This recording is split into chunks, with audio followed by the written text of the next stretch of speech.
about tonight. We even have an overflow room. And I want to say hello to everybody in the overflow room. Hopefully they'll be able to join us here as well. I'm delighted to be joined by Tom and Christy Vilsack, who I know you know because they've done such a great job.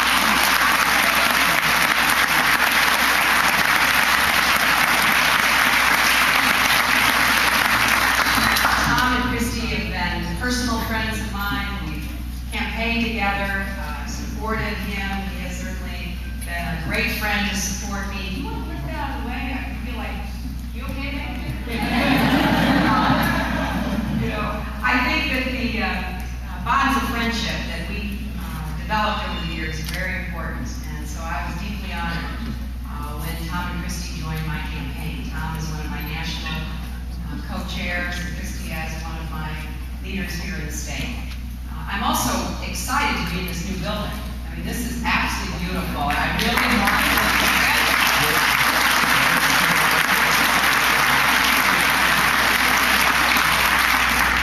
thank our hosts, Montgomery County Historical Society, and Martha Webb, the director of the History Center, Darwin Williams, the president of the Historical Society, Jackie Adams, the director of the World War II Museum, and Mary, where's Barry?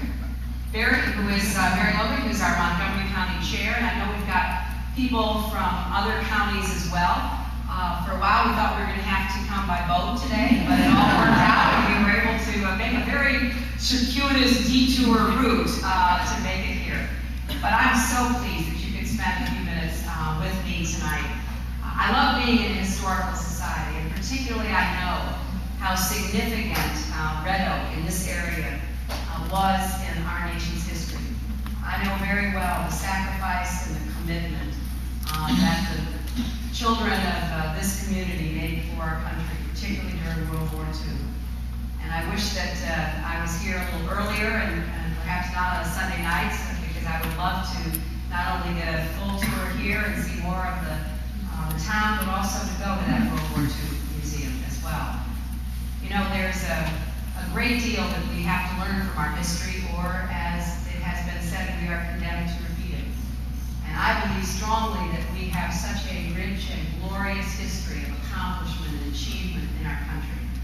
And I'm very, very proud of what our forefathers and foremothers have done to give us this gift that we have now the responsibility of caring for, namely citizenship of the United States of America. You know, I feel very fortunate because I am a product of this country. I was born into a middle-class family in the middle of the country, in Chicago, Illinois, to a World War II vet, someone who came home after having served in the Navy, where he rose to be a chief petty officer and helped to train, the young men who went off to the Pacific to win the war there. And a mother who had a very difficult childhood on her own, but was given from time to time the gift of kindness for people. She was born to very young parents back at 1919. Don't tell her I told you. Before women could vote.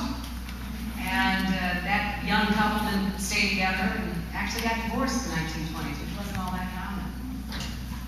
And she'd often, be pretty much fending for herself. And she used to tell me how sometimes she'd go to school and the teacher would notice she had no money for school lunch.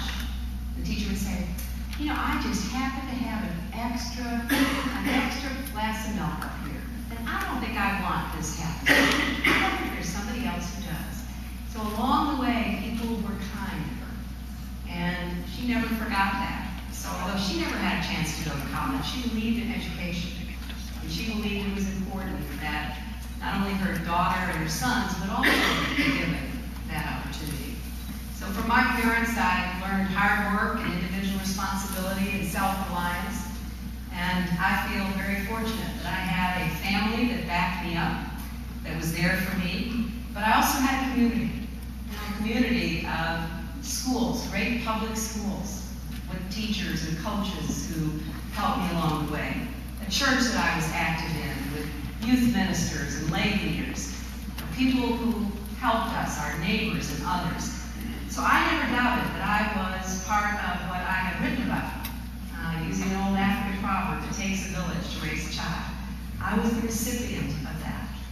But I also believed that my country was in my corner, that there wasn't anything that we couldn't do as Americans because we've done it, and because we were up to the task, no matter how large, if we just put our heads to it. So all during my growing up, I saw our country setting goals and achieving them. I saw us sending a man to the moon and bringing him back safely. I saw us tearing down the vestiges of inequity and discrimination and ending some of the unfortunate legacy of slavery. I saw us deciding we were going to have an interstate highway system. And I certainly knew the benefits that came from investing in science and technology and all that meant for a better quality of life. And so I come before you as someone who is incredibly grateful that I was given the chances that I had. I didn't pick my parents. You know, I was lucky that way. I didn't pick to be born in the United States of America. I was really lucky that way too. And I believe that we've got to get back to having a country that sets goals for us and for our children, that gives us a sense that we are the good and great nation we've always been, that meets our challenges here at home and around the world. And I'm running to be that president.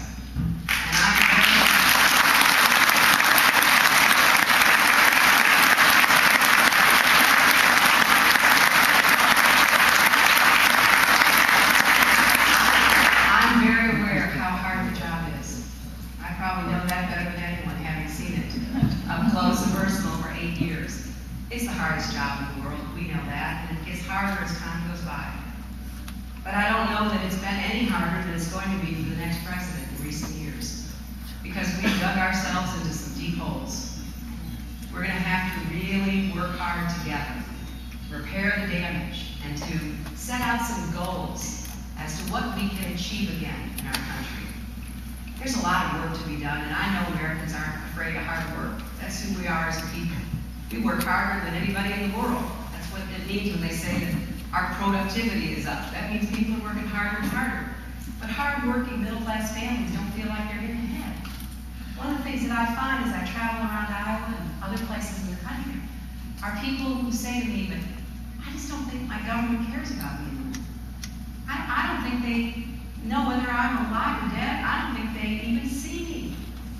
You know, there's some truth to that. I mean, if you're a hard-working family and you can't afford health care, I know a lot of agricultural families can't. You're invisible to your government right now. You're not even trying to help you solve the problem.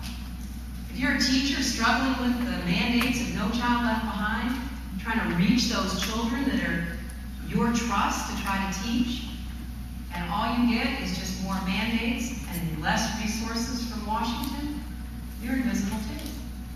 You know, if you're a single parent trying to do right and work and go to school and you can't find affordable child care, you're invisible. There's so many people, small businesses, who can't afford their energy costs.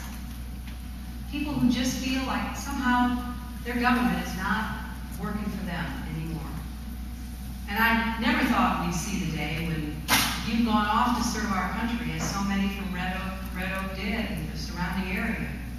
You come back and you need medical care because of an injury, or maybe you need the compensation you think you're entitled to.